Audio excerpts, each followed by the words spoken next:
Hello friends, it's Greg here. This week on the Blue Feather Ephemera channel, I'm going to show you 18 vintage advertisements that sold for $324.86.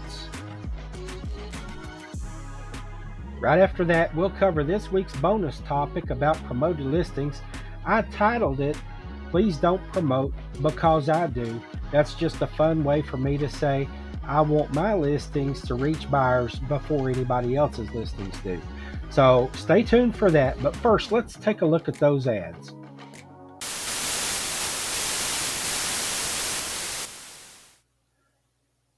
First up, we'll talk about this advertisement from Classic Magazine. It ran in 1975. Here on the screen, you see a Hermes saddle that says Hermes of Paris. And like all collectors, the horse people are pretty passionate about their activity here.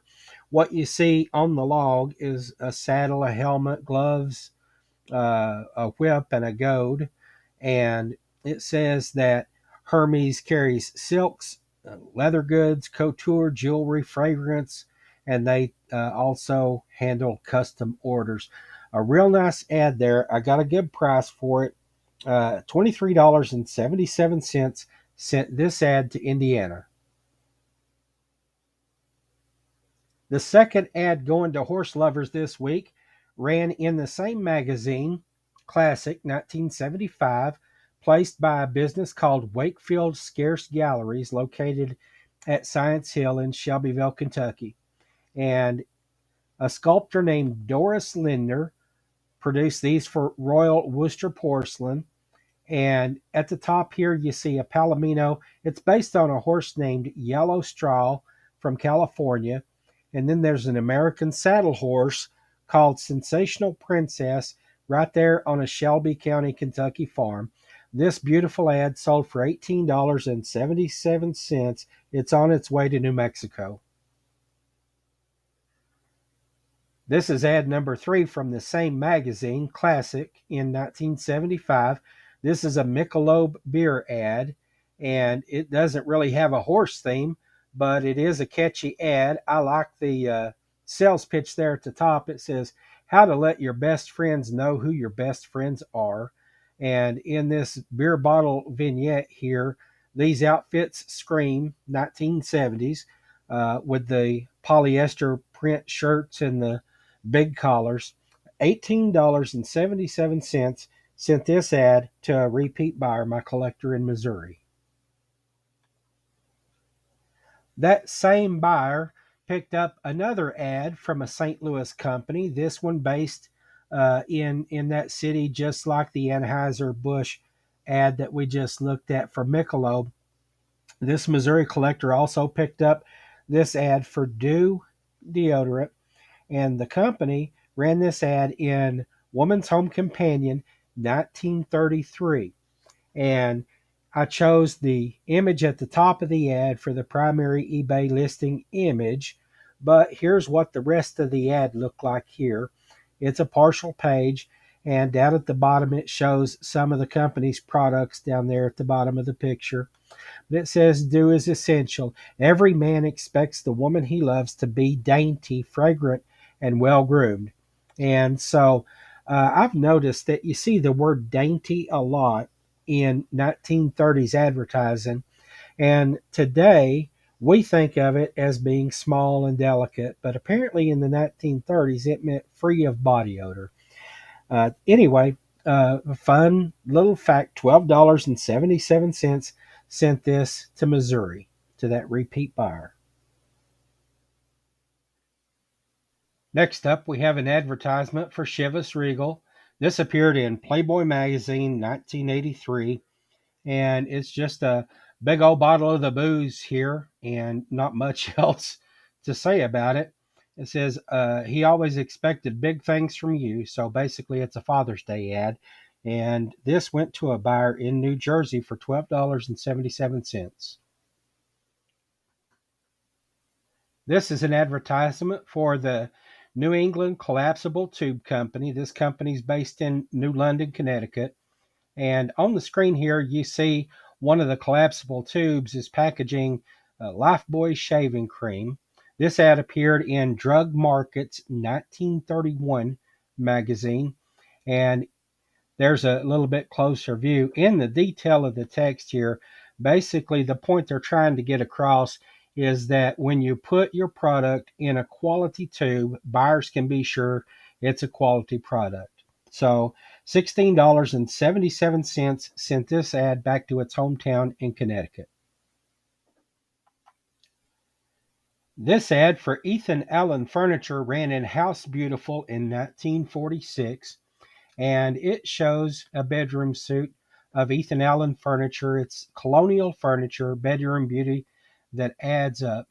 And it goes on down here in the detail to say that it's made of selected maple and birch cabinet woods with a honey color and a rubbed finish. And I sell products in a vendor's mall. I've had a booth for years, but I just sold a fantastic Ethan Allen men's valet stand there, and it is quality stuff. It was really well made, and so I was happy to be able to get a hold of one to resell. This ad right here sold for $8.77. It's a partial page ad that measures a little bit less than 5 by a little bit more than 6 inches there, about a quarter of a page, and it went to a buyer in New Hampshire. On the screen now, you've got another underwear ad. I can't remember the last week that went by that I didn't sell an ad for some kind of underwear. This is ladies' underwear from a company called Tested Sales Company, and this ran in Ladies' Home Journal in 1952. And in the details there, it says that these bras are scientifically designed for large or medium or small busts. And in the details down there, it says that they will send you a free booklet to show you how to achieve a glamour bust line. And $10.77 sent this ad to Georgia. This ad on the screen right now reminds me that I want to thank y'all for all your participation, especially in the comments, the exchange of ideas. Uh, it helps me understand what's on your mind, what catches your eye, what your interest is in these advertisements, and it gives me ideas for things to talk about. And as a matter of fact, this week's bonus topic was prompted by a discussion in last week's video or in the comments section. The ad on screen is for Benjamin Moore Paints. This ran in 1956 in Better Homes and Gardens, and it just shows some colorful application of paints around the home here. And even in their name, the double O's in Moore is just colorful, open cans of paint there. So, really beautiful ad, vivid colors, $16.77 sent this ad to Pennsylvania. On the screen right now is the first of 4 ads that was purchased by a customer in Virginia, and this person is already a repeat buyer. This one is for chartreuse liqueur, and it says that it's a monk's secret. 4 monks of the monastery of La Grande Chartreuse in France have been the keepers of this recipe, a secret recipe, for 353 years. So it's just got a liqueur on the screen there, and it's a small ad. It's about 5.5 by 5.5. This ad sold for $10.77. On the screen right now is an advertisement for Ephemera laxative chewing gum. This is the second ad that went to that Virginia buyer, the repeat customer. And it says on the ad, Confucius say, girl with sunny smile make romance blossom. And it asks the question, is constipation stealing your charms? So when you look in some detail there, it says if you're feeling tired and headachy, and if you have bad breath due to constipation, that's just gross. But if you have bad breath due to constipation, chew Phenomate gum and you'll feel swell again. So this is a small ad. It's roughly only 2.5 inches by 2 3/4, and $6.77 has this on its way to Virginia. I forgot to mention that last ad appeared in Capper's Farmer magazine 1940. The next two ads are both from Life magazine and both from 1945, different months of the year. Both of these ads, I've got two of them, are for Detective Book Club mystery bestsellers. And this was 1945, like I said. So Earl Stanley Gardner, who wrote the Perry Mason stories, these were new releases back at that time. And here's ad number 4 to that Virginia customer. And this is also a book club ad for Detective Book Club's 1945 Life magazine.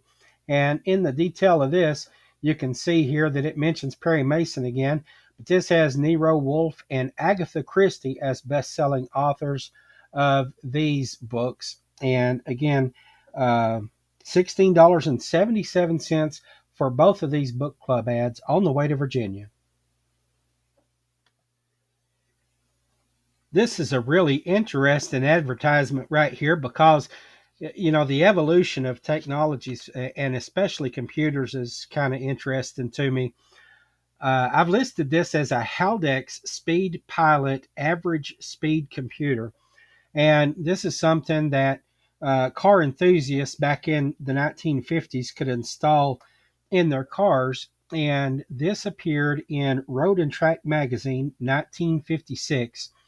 And it says here it's the Nissinger Corporation. But when you read the details there, it says you can determine your average speed required to reach a destination at a time of choice. The kit contains a trip calculator for quick computations, set speed hand to desired average, set trip meter to 0. Just as you start, set pilot hand to coincide with clock minute hand. So here is your odometer here, your mileage count, and of course the clock there. And that's what you need, time and distance, to calculate speed.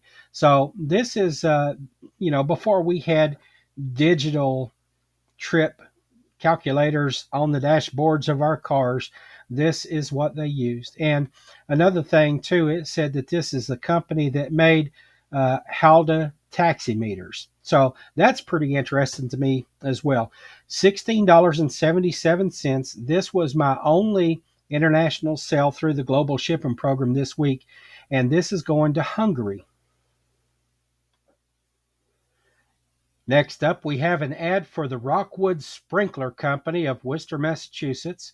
And this is a fog foam firefighting setup here. And when you read into the details of this, it says that this sprinkler setup provides a shower of death for a hidden terror. And when you read the text here, it says there's a pit beneath the death tower above. And basically, what it does is it prevents the pipelines and strainers and control valves of this bulk fuel system from going up. The fog foam seals off the equipment from oxygen and basically puts out a fire that way. It's pretty high tech stuff for 1953. This ran in Fortune magazine, and $18.77 has this on its way to West Virginia. We talked about celebrity endorsements not long ago, and I'll put a link to that video up in the top here. But this ran in Life magazine in 1954. This is an advertisement for Westmore Makeup. And of course, Marilyn Monroe is your celebrity endorsement here. When you look at the details of this ad, it shows some of the company's makeup products, including the True Glow liquid makeup. I guess that's a foundation, they call it. And here's a Party Puff creamy powder makeup, and the Kiss tested lipstick in a vivid shade. Looks like the shade that she might be wearing right there. Up at the top is a blurb for a movie promo, one of her pictures called River of No Return. I think it was one of her more popular movies. $16.77 sent this ad to New Mexico. Here we have a World War II era advertisement for the USO, and this appeared in Look magazine, 1942. And on the screen, it shows some singers and dancers there and a crowd of servicemen watching the show. And the question it puts to us is, what's a musical comedy got to do with winning the war? So there's the top portion of the ad. And here is a view of the full ad. It's a half page, so it runs about 5.5 inches by 13. And as you read through the text, it says it's important to lift the spirits of our troops overseas and keep morale high. And all of that was true, important to winning the war effort there during the 1940s. $12.77 sent this ad to California. I've saved the best for last here. What you're looking at on screen is not advertisements. This is a magazine feature that ran in the magazines that I talked about last week, Open Road for Boys. These are some I just got a hold of recently and decided to piece out and list. And it's something different. It's more scarce than other magazines you usually see.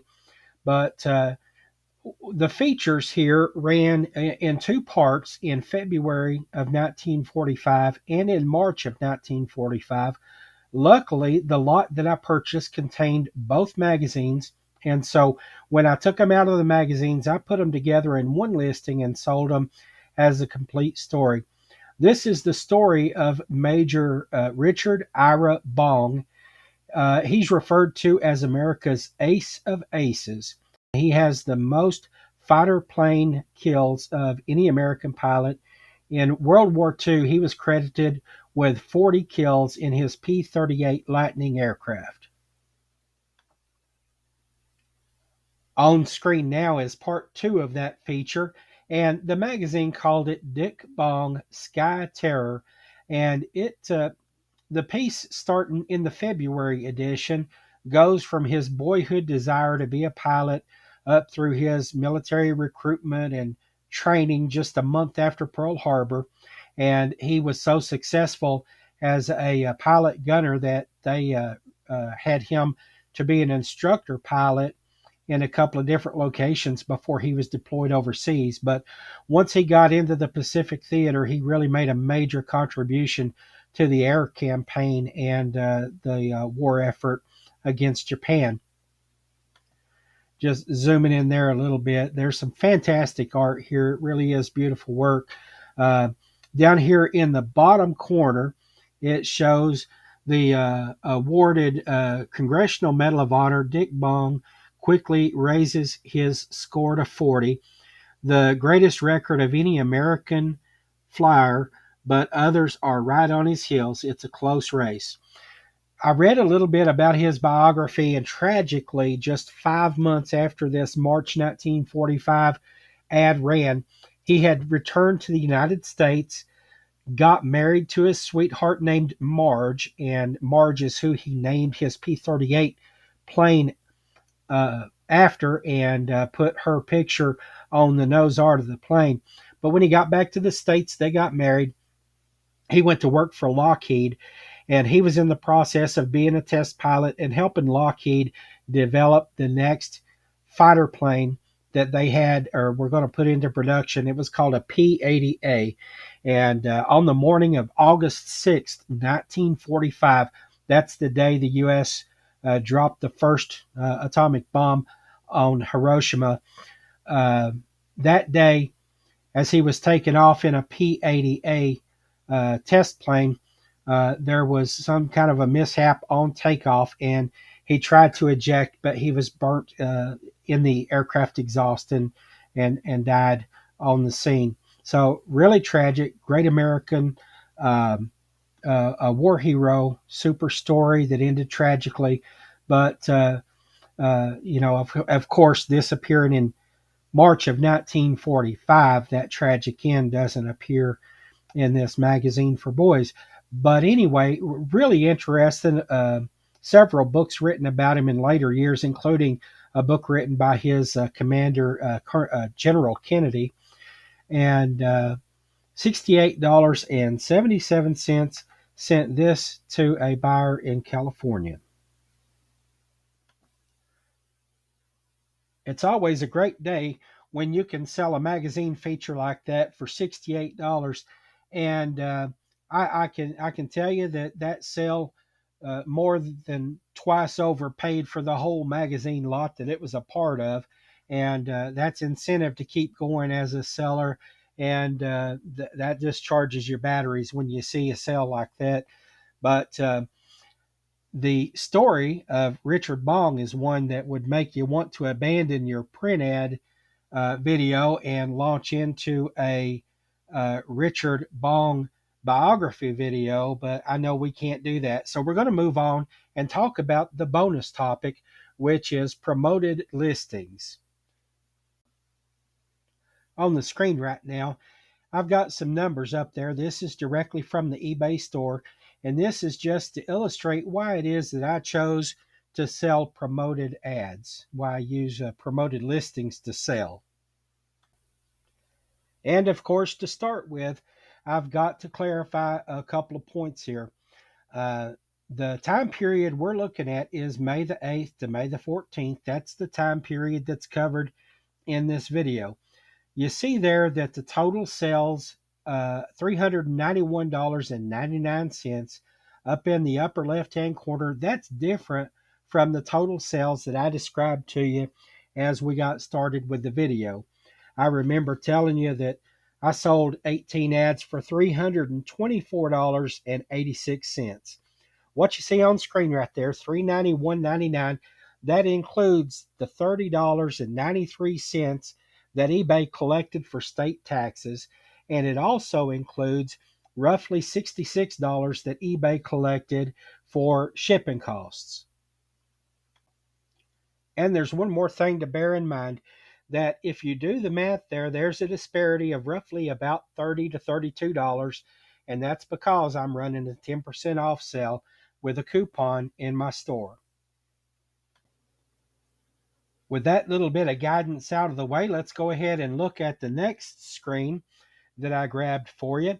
And this shows of the total of $391.99, it shows in this screen how much of that is promoted listing sales and how much is organic sales. And on the screen there, you can see that the dollar value of my promoted listing sales is $185.91, which is a little bit more than 47% of the gross. Before we move on to the next screen, I just want to mention three things, and they're in three different categories. One is a knowable thing, and another one is a guessable thing, and then there's an unknowable thing. And so the thing that is knowable is that I've got $185.91 worth of sales that eBay attributes to a buyer finding those ads and making the purchase based on the promotion rate that I set. Okay, so that's a knowable thing.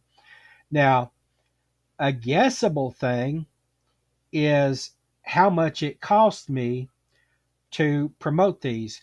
And I promote different ads at different rates. I'm going to show you a breakdown of that in just a minute, but it ranges 2%, 5%, or 9%. And so, of this $185.91, the maximum that it would have cost me for the buyers to purchase these ads and for me to pay eBay that promotion rate, roughly $18. That's a guessable. It's probably a little bit less than that because not all of those were 9%. Some were 2, some were 5. Here's the unknowable thing. The unknowable thing is whether or not buyers would have found those ads that they purchased through promoted listings. It's unknowable whether buyers would have searched for and found those ads anyway. I'm guessing not. And I'll talk more about that in just a minute. Well, I hadn't planned to get so detailed, but I do want to give you the best information possible, so I'm going to back up and correct myself. And I said that it's guessable what you pay for promoted listings, but let's take a look at this Westmore makeup ad again that was endorsed by Marilyn Monroe. In there, I'm looking at the numbers from the sale, and I want to show you down here at the bottom where it says ad fee standard, and they took out $1.02. That's what eBay collected because I had this advertisement promoted at 5%, and so uh, I can see that here. eBay just doesn't compile that for like all of your store totals in a handy place that I can find. But if I went through it ad by ad, I could see and total all of these ad fee standards and come up with the price that it costs me to promote these. That's beyond what I'm prepared to do, but I just want to let you know that you could do that. Hopefully, up to this point, I've demonstrated to you what the results are, what you can achieve through promoted listings, and how it can affect your outcomes in your store. But now I'm going to show you how I promote, what promotion rates I choose, and why. And all of this is based on me trying to put myself into the mindset of the customer. This is where we crawl in to the mind of the shopper. And trust me when I say it's a scary place. Well, to be fair to them, not really scary. It's a daunting thing to do, is to try to get in there and figure out why customers are shopping for this thing or that thing. But let's take a look at the ad prices that I charge, who I think those customers are, and then why the promotion rate is based on that. First, I want you to understand that I know that I'm putting the cart before the horse here in a sense because my promotion rates are tied into my ad prices, but I've not yet made a video that goes into a lot of detail about why I price ads the way I do. This will explain a little bit of that, but we'll focus on that in detail in a future video, maybe next week if I've got the gumption to put it together. But anyway, uh, you can see here on the table that I'm showing that the left hand column are for ad prices less than $10, 10 to 20, and then over $20. The main thing to understand here as we start to look at this table I put together is that under ad price, ads priced at less than $10 are typically always a smaller ad because it takes less packaging and less shipping cost to get that ad on its way. And so it has a lower minimum price. Under $10, you're usually always talking about a quarter page ad or less, maybe a half page ad in some cases. But then you have to consider who the customer is for those ads. And I think that customers looking for small ads are not customers that are wanting to decorate with them. They're not wanting to display them, and so they're not really collectors of those ads. What they're after is nostalgia. They are what I call a nostalgia buyer. They're looking for a local city or a particular place, a business that they knew of that wasn't like a national brand or a nationwide business.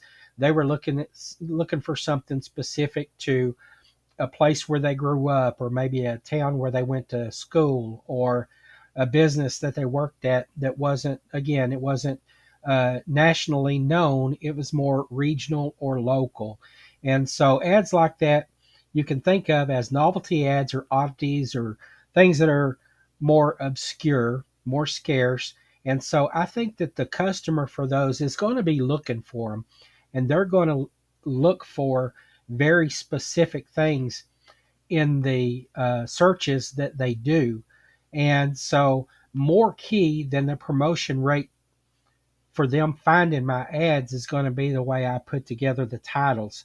And so, that's why I only promote the small ads at 2%, is because I feel like you've got customers that are going to be searching very specifically for ads that are going to show up in those results.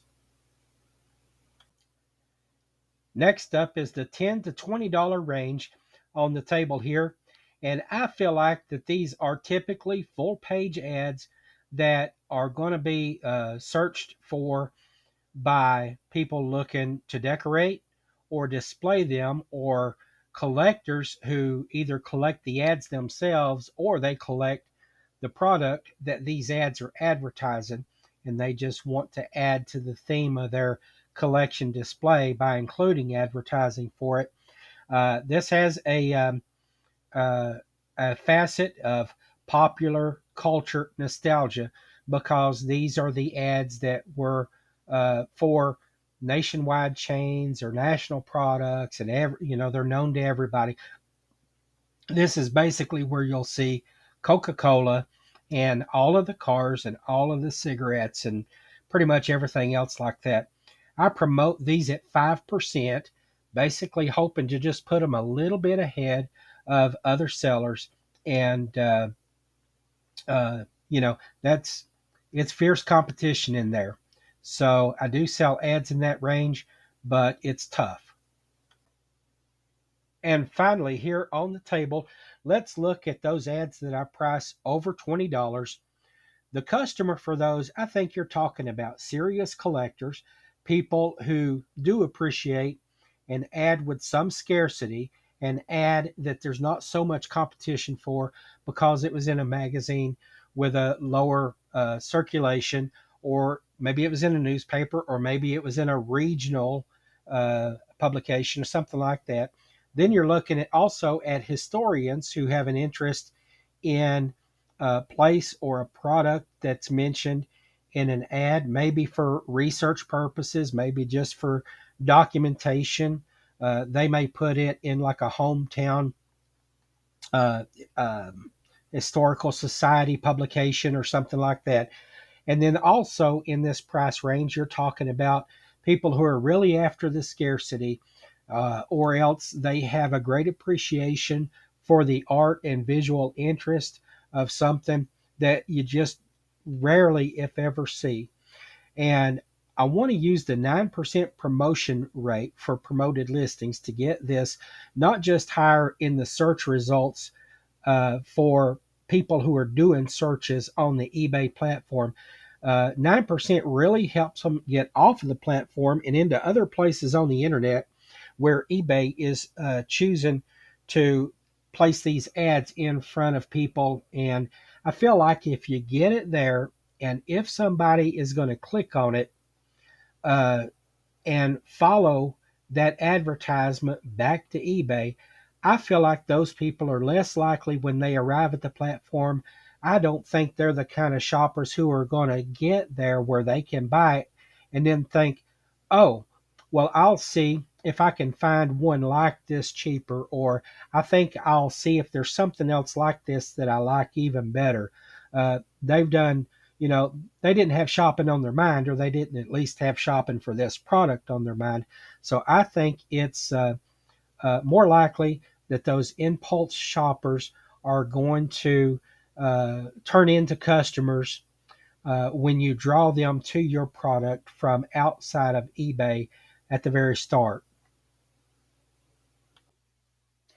And it's very likely that for each consideration that I just discussed, I've probably got two or three more in mind that I just don't have time to discuss, and probably another half dozen that have never even occurred to me, because I'm no market analyst, I'm no market research specialist, and I've never been in that line of work, but I have been a lifelong shopper, and I've been selling or reselling in some form or fashion for the past 6 or 8 years. So just a little bit of background there, enough probably to be dangerous.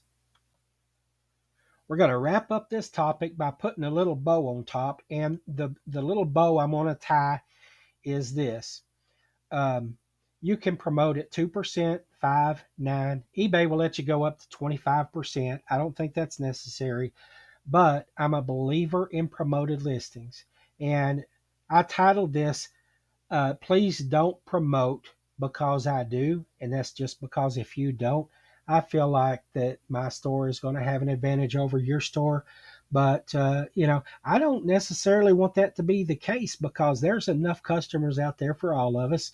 I firmly believe that. And that's why I disclose so much of what I do, trying to help people out. But anyway, uh, I'm convinced that promoted listings help sales. I feel like it's worth $18 for me to give that money to eBay so that I can get an extra $185 in sales this past week. You may not feel that way. You may not have a need to sacrifice that money to eBay, and God bless you. I appreciate that. If you're in that situation, you're blessed. So, anyway, that wraps up the topic of promoted listings. And I thank you for watching this. And I'd love to hear your opinions about it in comments. If you promote less and have good success, or if you promote at a lot higher rate and your success is even greater, please leave us a comment. But for now, we're going to switch gears and we're going to look at our weekly sales wrap up screen. All right, we're going to wrap up with this screen as we always do. 18 total sales for $324.86.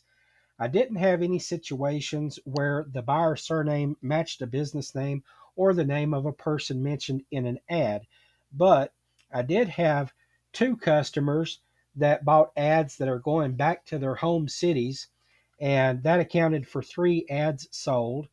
I had one global shipping program sale going to Hungary, and then I had two repeat customers that accounted for six ad purchases.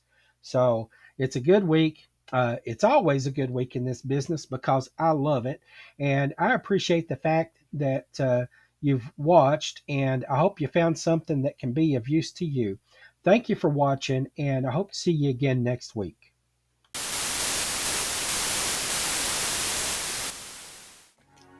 Hey, while you're here, I want to invite you to visit my eBay store, Blue Feather Ephemera. The link is down below in the description of this video. I always say that if a thing was made, sold, collected, celebrated, or built, you can bet it was also advertised. Classic vintage advertising makes great decor for your bar, restaurant, man cave, salon, garage, anywhere the right vibe is essential.